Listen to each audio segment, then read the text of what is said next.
everybody, and welcome back to Nerdgasm. I am your host, the Black Lantern, Brooklyn Vale, joined today to judge another match in the realm of Nerdgasm. I'm actually not Brooklyn. I am the guy who lost the job to Brooklyn. That'd be Caleb. We got a great match here tonight in the tournament. Brooklyn and Cody are here, so don't worry. You're not stuck with this ugly ass face all night. You got Cody and Brooklyn here. Brooklyn, how are you doing? How do you feel about the debate here tonight? Well, hi guys, I'm Caleb Coho from that safe there, Minnesota. But yeah, I'm actually really excited for this debate, Tim versus Brian. Very contrasting debate styles. So I'm curious to see how that plays out and these questions. I'm really excited for it. Absolutely, and of course, the other co-commissioner of the Nerdgasm division, Cody Newberry, is also on call. Cody, I know you got a friend of yours in here today. How do you feel about the match today, and are you nervous or are you excited? I'm always nervous a little bit because I've never seen Tim debate. But the moment I messaged him, he couldn't have been more interested. He said hell yes, and his next response was, "My wife's a lawyer." So I was like, okay, you can definitely compete. I think he's one of the most underrated fandom fight players. So I'm excited to see him in the new season. But I'm completely unbiased when it comes to debate. So if he doesn't do a great job, I will literally rule in the other favor, and we'll talk about it after stream of how to improve. But I actually have zero fears. I think he'll do great tonight, but it's up in the air. I've seen Brian debate. It came down to a close last question in Jukebox last time. So we'll see. We'll see how it goes. Absolutely. Both these guys I mentioned who's playing today. We have the returning player from Nerdgasm, Brian Fernandez, taking on one half of the Arkham Knights, the Hulk himself, Tim Brzakala, stepping into the realm of debate. This is going to be a fun, intense one. And I'm going to go ahead and start with our returning player, Brian Fernandez. How do you feel about being back in the realm of Nerdgasm today? I am in a room with a bunch of idiots. This is all out of love. It's all out of love. I'm really happy to be here. Really happy to be here. And go Sox, by the way. Cody. Call me an idiot and then say go Sox. What's wrong with you? I'm just trying to butter you up, dude. Just trying to butter you up. It's like an abusive dad. You're a piece of shit. I love you, son. Mm-hmm. Love you too, Dad. I'm really here. I'm really happy to be here right now. To fight my way through. I'm looking for a good match. Looking forward to a good match today.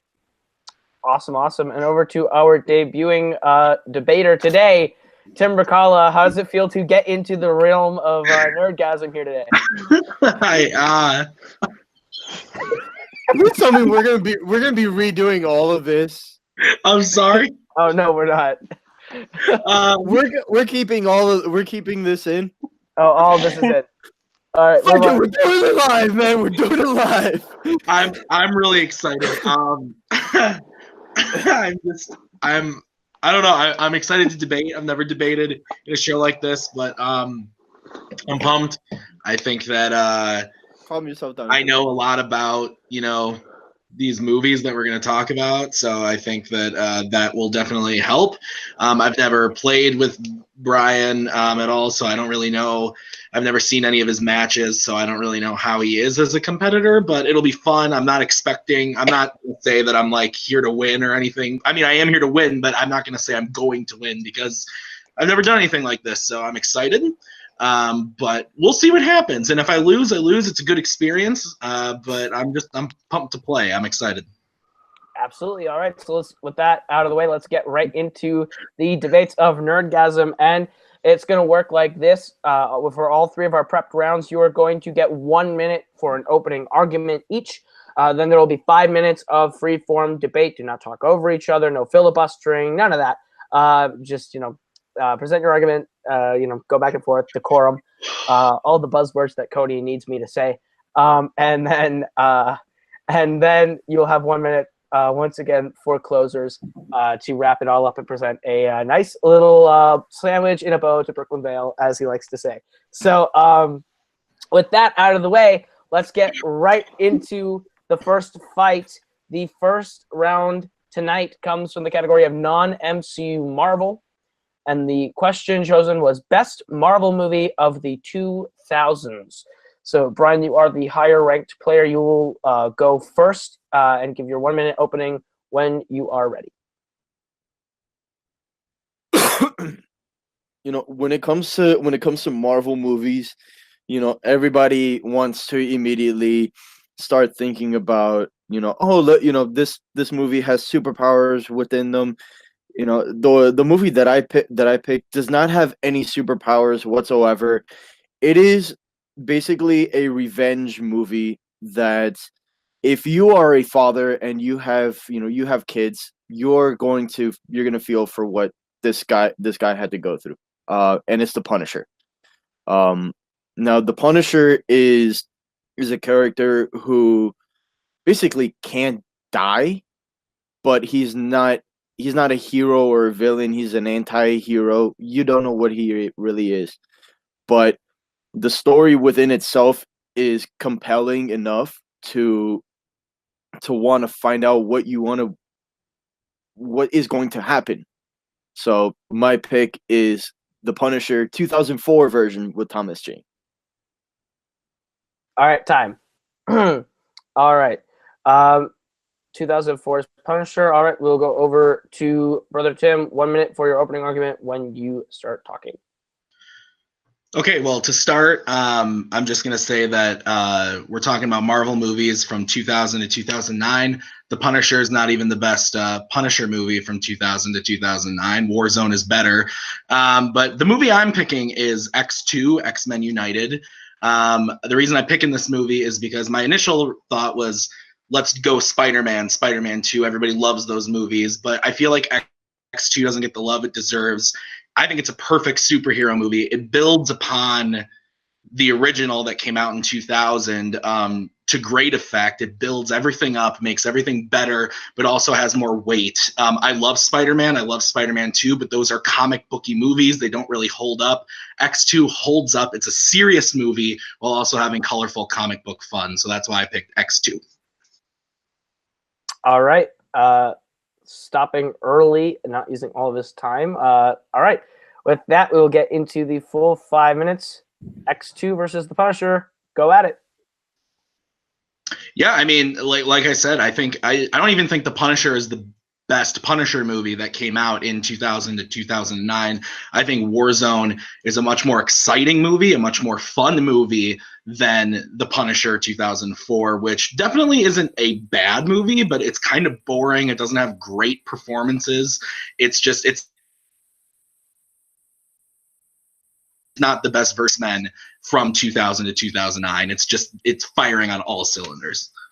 I mean, here's the thing. When you think about X2, about like X-Men and all that stuff, you think of everybody as wanting to just be like, oh look, I know this character.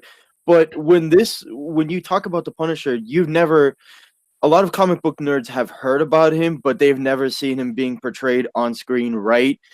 And I think the Thomas Jane version of it was actually portrayed very, very well, and even like the acting that went within it. John Travolta, being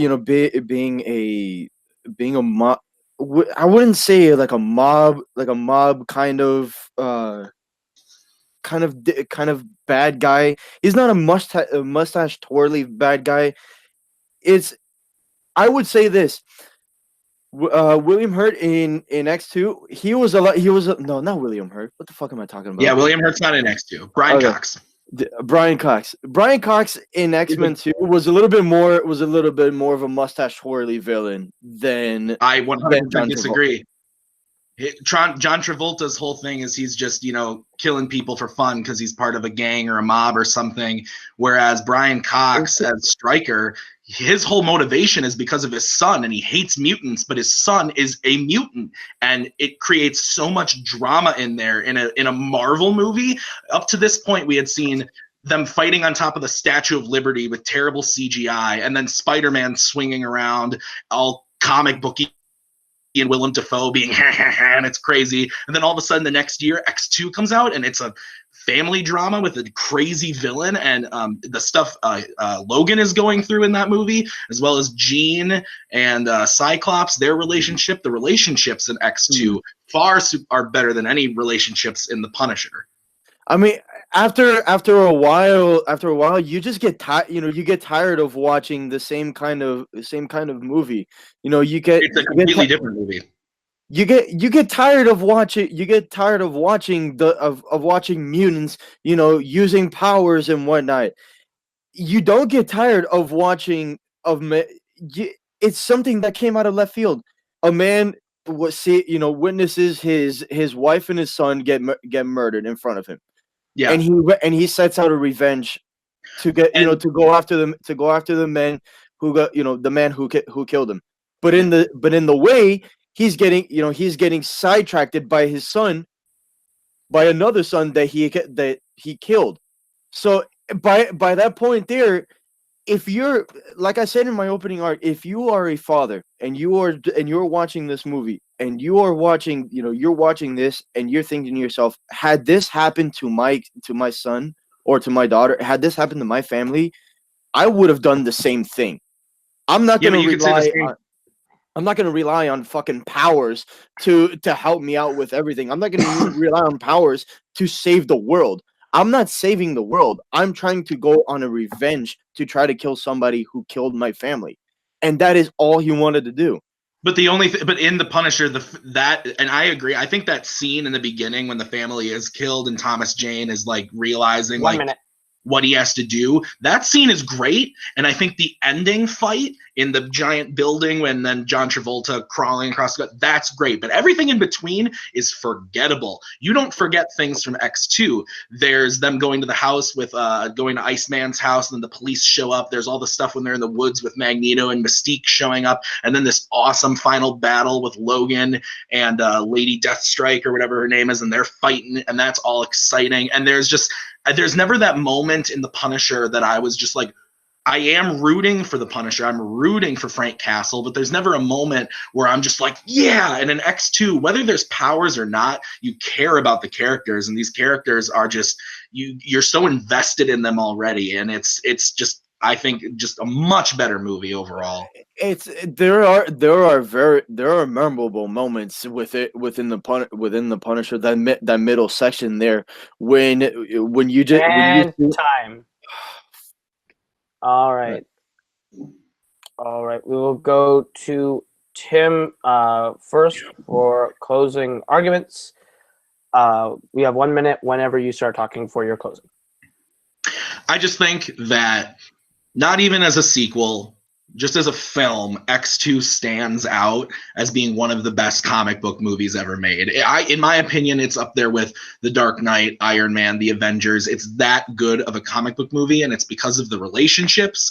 It has a great villain. It furthers the story from the first one and all of the characters and their journeys, whereas The Punisher just doesn't have the emotional weight that I think something like X2 does. It wants you to feel that emotion. I want to feel like it. I'm not a father, so I can't talk to that, but I want to feel for Frank Castle, but the movie is just it's just slow. It doesn't really work overall as a cohesive movie. It's a bit long, and so you just don't feel for Frank Castle, and overall the movie just doesn't work because of that. Okay, stopping a couple seconds early. Brian, 1 minute for your closing whenever you are ready.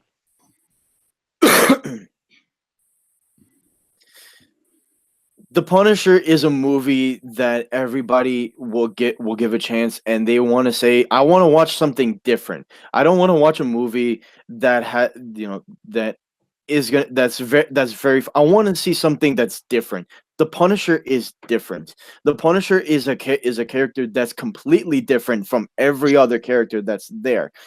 The story for it is very point-centered, and it's dead on of what it wanted to do, and it succeeded at that. It's an underappreciated movie that everybody needs to rewatch. It's a movie that had it had a sequel, then it would have explained a little bit more on Frank Castle, and we would have seen a little bit more on it, but we didn't get a sequel for it.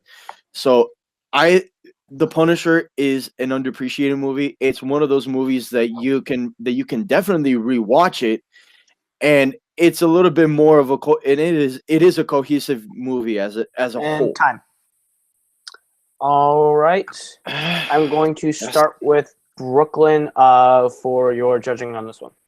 All right. So there are great points brought up by both competitors. I mean, Tim coming right out of the gates, how saying the Punisher Warzone is the much better is the better Punisher film of the 2000s. Like, so why aren't you arguing that? I really got a sense of what Brian was trying to argue. How Thomas Jane gave an accurate portrayal of the Punisher. How this is sort of a different approach to the superhero genre, sort of like a palate cleanser. And that how there is it's like this realistic, gritty feel, like a more focused plot. But Tim really sold me on how he was just able to sort of counter everything that Brian is able to say. Really able to attack Warzone as well as praise X2 with the memorable scenes on how this is a filling sequel. What X2 was able to do as a movie in general. So I'll give my points to him. All right. I don't see Cody here, so I'm going to go next. I understood what Brian was going for. He had a good outline of an argument. He just didn't really attack X2. And he tried a lot to defend the Punisher, but a lot of his defenses and his counters just didn't quite land to defend himself from Tim's attacks very strongly. So my point will also go to Tim, which means Tim gets the first point. Cody, your vote didn't matter. But how would you have leaned? I think this was a debate on two different topics. Tim was arguing the question. Brian was arguing most unique comic Marvel movie, and just never matched up. It was pretty much blow for blow. I have to give it to Tim. All right, so Tim has the first point as we get into round number 2, and our second question is in the category of the Fast and the Furious, and the question is what is the best relationship in the Fast and Furious franchise? And Tim, you'll be going first on this one. You will have 1 minute for your opening argument when you start talking. All right, so I thought a lot about this one. I was thinking about all the characters in Fast and the Furious. Should it be Dom and his car? Should it be, Jason Statham and his muscles? Which is the best relationship here in Fast and the Furious? What I ended up going with is Dom, Dominic Toretto, and Brian. So the reason I picked Dom and Brian are because they're the relationship, save for Fate of the Furious, because obviously Brian's not in that movie, and for 2 and 3 because Dom is not in those and Brian's not in 3 as well. Their relationship is kind of what carries the movies. From the first movie when they meet and they have this rivalry, but because of events of the movie, they become pals, but still not like 100%. But throughout the rest of the movies, they're best friends until you get that amazing ending to Furious 7 that kind of shows how big of a relationship it is. Time. All right. Brian, 1 minute for your opening when you start talking. What is the best relationship in the Fast and Furious franchise? It's always a relationship that brought. It's a relationship that without her, as the main central part of everything, she would have not made the movie. So the relationship that I'm going for is Brian and Mia. Mia is that relationship there with Brian and Mia when Brian first meets with Dom, and then he ends up meeting up with Mia. Mia was always telling Brian, make sure you protect him, make sure you keep him safe. And without her being that middle, that center part, that focal point there that both men are fighting about, then you wouldn't have the relationship with Dom and Brian. Time. All right. Brian appearing in both relationships. Brian and Dom. Brian and Mia. Free form. 5 minutes. Whenever you start talking. What I was gonna say is I just think that I understand what you're saying about Mia and Brian having a great relationship, because they do. They end up having children together. It's obviously a very meaningful relationship.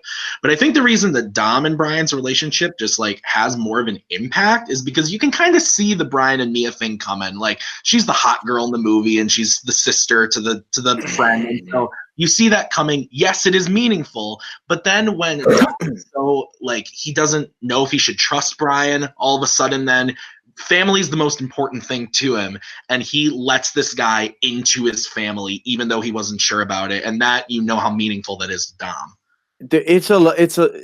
I really hate it. I really hate whenever anybody is saying that Mia is just, the hot girl with it, in the movie. I'm just saying in general, whenever anybody says that, it grinds my fucking gears, because she is not just a pretty face. She is not just there. Yes, she is Dom's sister, but had Brian not met Mia and Brian would have just been with Dom, we wouldn't have seen a cohesive relationship with them. We wouldn't have seen a good relationship with them. It would have been such a very rocky relationship, and they would have probably fucking hated each other. But had Mia been there and just say, you need to chill your shit, both of you, and her just saying, just laying down everything that needed to happen. You guys are together for a reason. She is the main reason why they are both brothers, why they are both family, why everybody is family. She is the main reason for it all. So, and just the relationship there with Brian and Dom, that's a friendship there that I don't think would have had a good pairing. Is there any moment, and answer me truthfully, don't just make something up, is there any moment in any of the 1, 2, 5 movies or so that all 3 of these characters appear in that is better than that final scene in Furious 7 when they are driving off together and Dom and Brian are looking at each other? And yeah, sure, maybe it's because Paul Walker died, but is there any moment in the franchise that between Brian and Mia that is better than that scene between Dom and Brian? Because that's the best scene in the franchise, and I can't say that there's a single scene that's better with Brian and Mia than that scene with Dom and Brian, because their relationship is so good and you feel that relationship so much that final scene is just incredible in that movie. Oh yeah, there's a scene. Which one? When Brian and Mia, when Mia just tells Brian and Dom right when they're running in the favelas of Brazil, when they're getting being chased by The Rock's character, you just see this. She just stops both of them, and she just says, "I'm pregnant."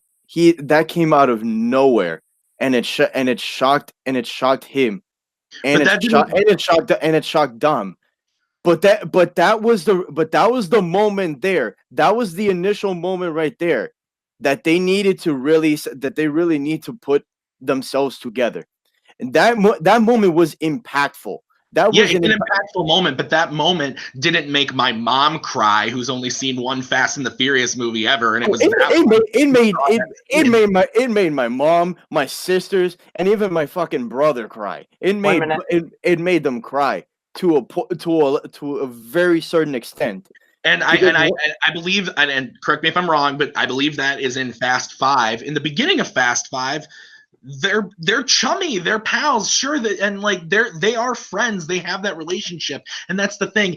They're not friends, they're family. It goes from this nothing to everything, to family, and because it just goes from nothing to family. Whereas, yet again, I'm not saying that she's just the hot girl, but you can tell from the beginning of the movie that Brian and Mia are gonna be together. You can tell because it's generic. And how can you tell? How can you tell? That's how movies are made. That it's common sense that the hot guy and the hot girl in the movie are gonna end up together. He looks okay. Let's say this. If they were not together, would we see the same relationship with Dom and Brian? No, they would have not. Time.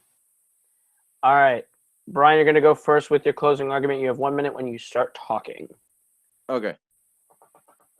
I can name another impactful moment in the movie that really blew everybody's, that blew a tear in everybody's eyes when Mia and Brian and Dom sees a bunch of like everybody else coming together, and they're all having a family dinner, and he just says she can't have any more because she's pregnant.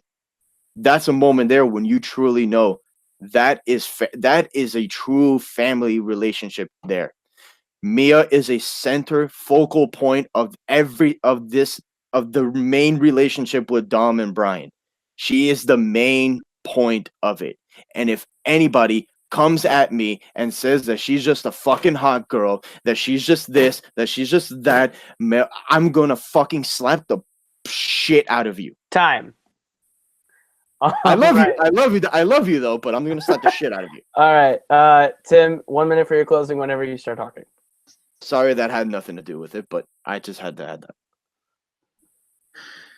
All right, so I'm gonna get the shit slapped out of me apparently, and you know what? That's okay, because in the end, like I have said throughout this, Dom and Brian started out as nothing, as enemies really, and their relationship grew and grew and grew to become the strongest thing of the franchise. When you think of Fast and the Furious, you think of three things.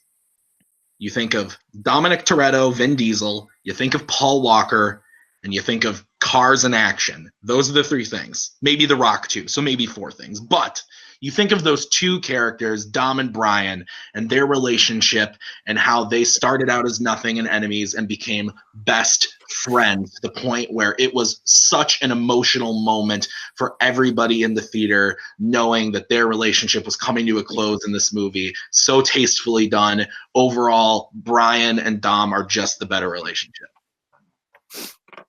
All right, time. All right, so I'm going to start with Cody because your vote didn't count last time. I'll let you go first on this one. Where are you leaning and why? Mia's just a hot girl. Basically where it boils down now. I will fly to where you are, Cody. Okay, that's terrifying. So sorry, that was just a perjure. That was a perjure in me coming out. Sorry. This is just a very interesting debate. I hate what Tim did, but because as a person in debate, I feel like I don't have to answer your questions. But he sent out the question and Brian had to answer it, and I think that was like a linchpin in the thing where Brian was able to not be able to counter that very well, because yes, he mentioned it, but he took a long time to try to explain it, and it kind of took away the fight to a new direction, and Tim was just able to come back with more haymakers. That may be how I saw it, but there's two other judges. So I give Tim a point for this one, but Caleb and Brooklyn, if I'm wrong, let me know. All right, well, we're going to go over to Brooklyn and get Brooklyn's thoughts. Where are you leaning and why? I believe the terminology that Cody's looking for is what he likes to call himself a step back. I think that's what Tim effectively did, was that he just threw the haymaker with, the Fury 7 scene. You're almost sort of anticipating it. And I think Brian was just got a little caught up on it. I think he had some interesting points there in the end, and on how essentially his relationship, if it doesn't happen, he like it's sort of like the two relationships are sort of interwoven, where you sort of need one for the other. But I think that haymaker thrown in the middle of the round was really what sort of set it in stone for me. So I give my point to Tim as well. All right, so it does not matter what I think. Tim gets the second point. which makes this last question of prep debate a must-hit for Brian, or else it is a knockout for Tim. The third question in the prep round comes in the category of Star Wars, and it is the question was, what one change would most improve Star Wars The Last Jedi? Brian, you'll be going first on this one. 1 minute when you start talking.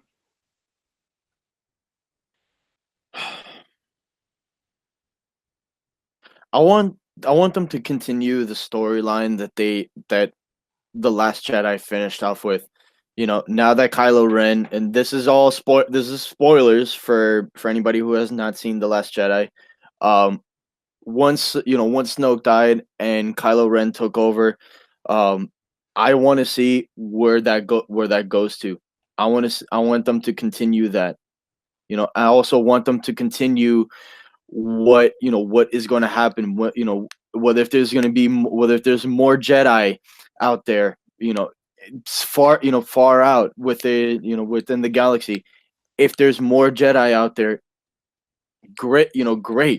Let there be some more on it. Continue that storyline there. What is Kylo Ren going to do? Now that Snoke is dead, how is he going to change up the First Order? What is going to happen with Rey, Poe, and Finn? Time. What is going to happen? All right, Tim. 1 minute for your opening. Whenever you start talking. Brian, I think that all sounds great. It's called Star Wars Episode 9. It's coming to theaters this December in 2019. All that stuff is coming. You're going to get it. But we're talking about The Last Jedi and improving The Last Jedi and all that stuff. If you want an extra 45 minutes onto an already 2.5-hour movie, then that's great. Let's do that. But no, Last Jedi was long enough as it is. So we're going to talk about improving that movie itself. And I'm picking giving more backstory on Snoke. I think the Snoke death in the movie is the best scene in the movie. I love that scene even more than the fight that follows it. Snoke dying is great. But I think had we known more about Snoke, maybe in either Force Awakens or obviously in The Last Jedi, I think that death would have been even more impactful. So that is my choice, is a little bit more backstory on Snoke so that we know who he is, why he is doing what he's doing with Kylo and the Knights of Ren. All right. 5 minutes, open freeform. How about it? This is just to clarify. This is what we want to see happening for episode 9, 10, and 11. This is after The Last Jedi, correct? No, this is one change you would make to The Last Jedi to make it better. Oh, that we're gonna make to The Last Jedi. Mm-hmm. Yep. So I think a little bit more backstory on Snoke. I mean, it probably wouldn't change the fact that everybody had theorized, oh, he's gonna be Darth Plagueis. He's gonna be Darth Plagueis. They wouldn't have brought that into the lore, honestly. I'm not saying that it needs to be Darth Plagueis. That's not what I'm saying. I just want to know why, even if he's not Darth Plagueis, why is he so Force sensitive? Why does he want the son of Han Solo and the nephew of Luke Skywalker? All of these things, all of his backstory of why he's doing these things, that's what I want to know. And honestly, it sounds like you don't really have an argument to counter against me. So I mean, like I've got this because this is something that would improve The Last Jedi. Again, we're not talking about Canto Bite or Porgs or anything else like that. And I actually really love The Last Jedi, but I think making this good thing even better by showing us what Snoke is really all about, and I hope we eventually get it, but in The Last Jedi, I think it would have been great to have that backstory to really, really flesh out a pretty unknown character, and I think most people would agree we don't know a lot about Snoke. And I think just to keep him as an unknown character would have been a little bit more interesting. Because then we can get different spin-offs within like the novelizations, that'll give us more backstory on him. But just to have too much backstory within the movie would have taken up a lot of time. It would have taken up a little bit too much time. It took 2 minutes of screen time to show why Luke was off on a on a different planet in isolation by himself. 2 minutes. That's all I need. I need 2-3 minutes of screen time showing there are plenty of flashbacks in The Last Jedi. Give me a flashback of Snoke with a younger Kylo Ren after he burns down the temple and kills all those other younglings with Luke. Give me that flashback, because it would make that death so much more powerful. Why Kylo hates this guy so much and wants to kill him. I need a judge clarification here for 1 second. Brian, Okay. What is it exactly that you're arguing to change to The Last Jedi? Okay, I'm arguing that we should. Oh fuck! Can we reset? Can we? I want to change up my answer for it. Can I? Is that a lot? Is that a lot? 8 hours later. Go ahead. I think I've said all I need to say. I think Snoke, getting more backstory on him would really, really help the movie. One of the complaints that I heard a lot from people who liked The Last Jedi is that they wish they would have gotten more Snoke and more backstory on him, and that's my main complaint as someone who loves the movie. So that's why I'm going with that. The one thing that I was always thinking about, and I never really thought about it, was, I wanted to learn a lot more about Snoke. I wanted to know about Snoke. I didn't go into thinking that. I went into thinking, once Snoke died, and once Luke went on, what happened? What happens after that? What's the next kind of plan that they're gonna go into? What kind of adventure are they gonna go into? Ray seems to think that she doesn't get any answers for her parents, but she's still questioning whether if her parents are still out there or if they're not. So she still has that in the back of her mind. What if that was explored? What if that was explored for another 15 minutes? What if we got to see Poe Dameron take control of these new rebels, and now that Leia is stepping down from it, what's gonna happen from there? I would love to see that. A little bit too much of Snoke would have just been a little bit too, gimme, and I don't want more of Snoke. All right, Tim, you have 1 minute for your closing when you start talking. I think that in the end, I kind of get where Brian's coming from, wanting to see Kylo Ren and where he goes. We do get a little bit of that in the movie at the last 20 minutes or so with the fight on Crate. And him screaming and being a giant baby. Kylo Ren is my favorite character in this new trilogy. Far and away, I love Kylo Ren the most. But we do see what he is becoming, how he's becoming as a leader in this movie, and I hopefully explored more in Episode 9. But we don't get that backstory on Snoke. And while you might not have been going into the movie wanting to know more about Snoke, I definitely did, especially at the end of Episode 7 when he says, find the girl and bring her to me, or whatever he says. He wants Rey, and I wanted to know why, and I wanted more of Snoke in Episode 8. All right, stopping a little bit early. Brian, you have 1 minute for your closing whenever you start talking.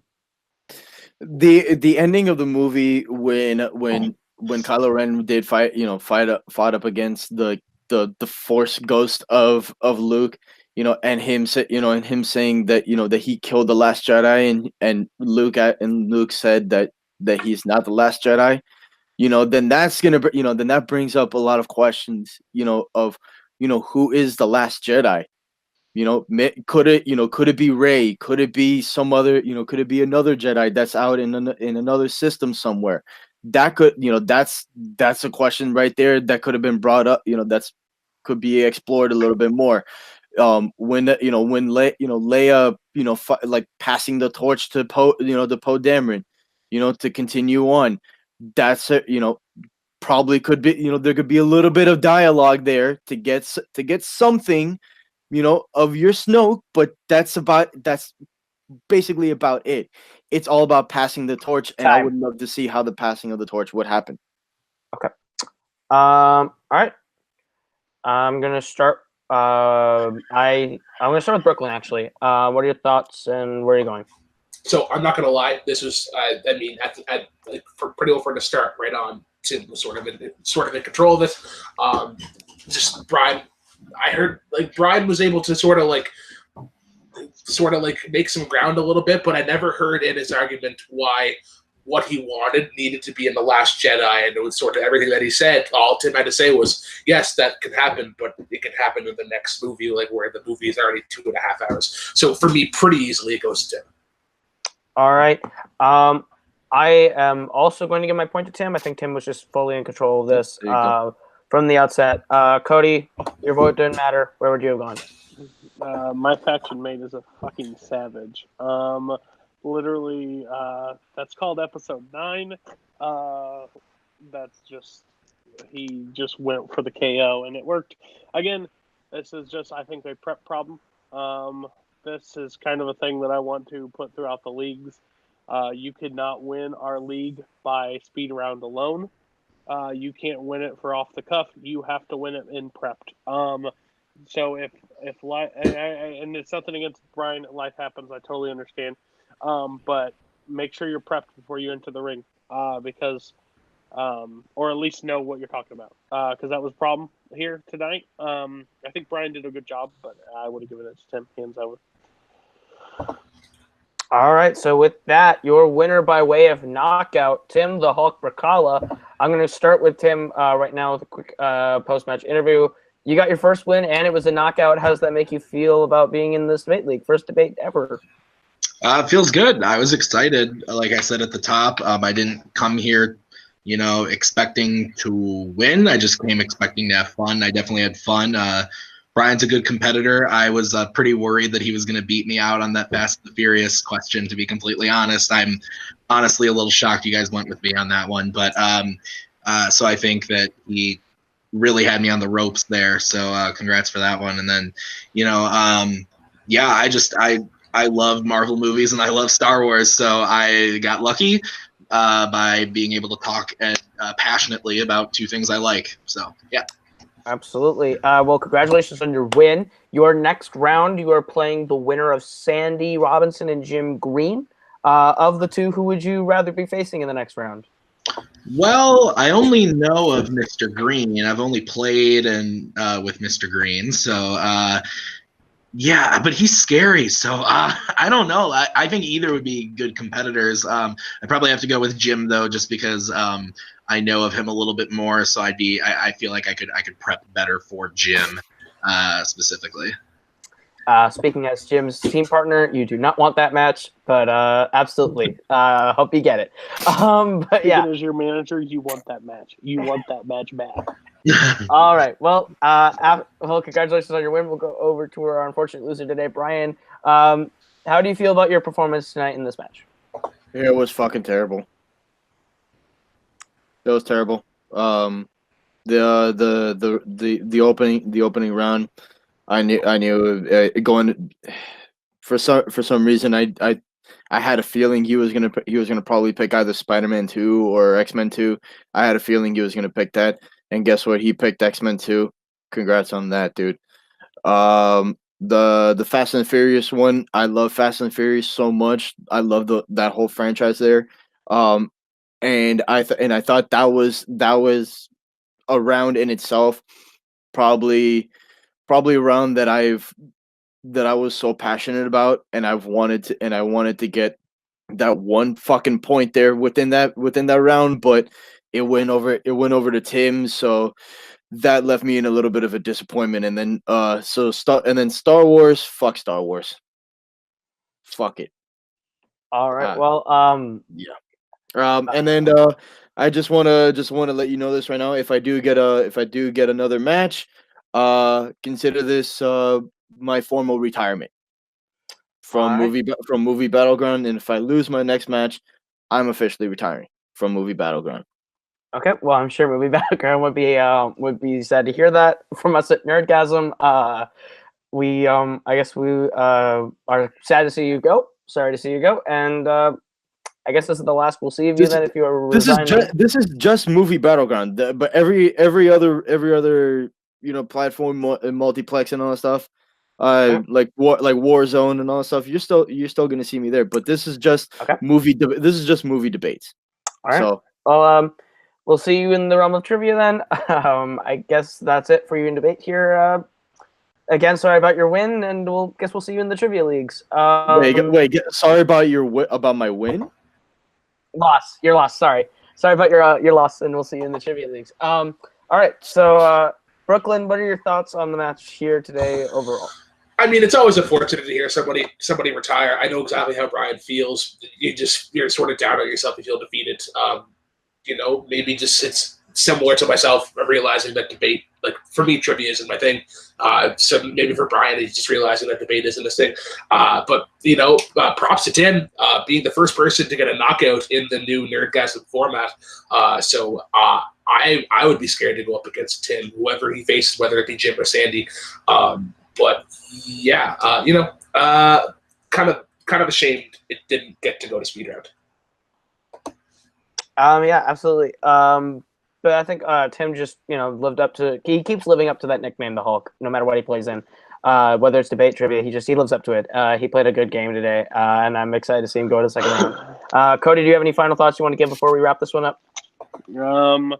Like I said, there's a few people that when you join this community that you become friends with, and I'm so happy that I am friends with Tim Brzakala. This dude is a beast. He's just the one thing, like his nickname's the Hulk, but I was like worried because he's such a nice guy most of the time when we talk. Like he never really says a lot of trash talk. Like we're trying to break him out of that shell a little bit because I want him to just fucking annihilate somebody in trash talk. But I think in debate he turned it on and he showed it, and he fully prepped because he was on a honeymoon and everything. So I don't know if he fully prepped. I know he knows his stuff. But if he takes it 100%, like Robert takes Fandom, Robert himself in this tournament needs to look out. I think Tim could come for that belt in a heartbeat. All right. Well, from all of us here at Nerdgasm, thank you so much for watching this match. That was Tim. That was Brian. That was Brooklyn. That was Cody. I've been Caleb. This has been Nerdgasm. We will see you in the next round of the tournament. See ya.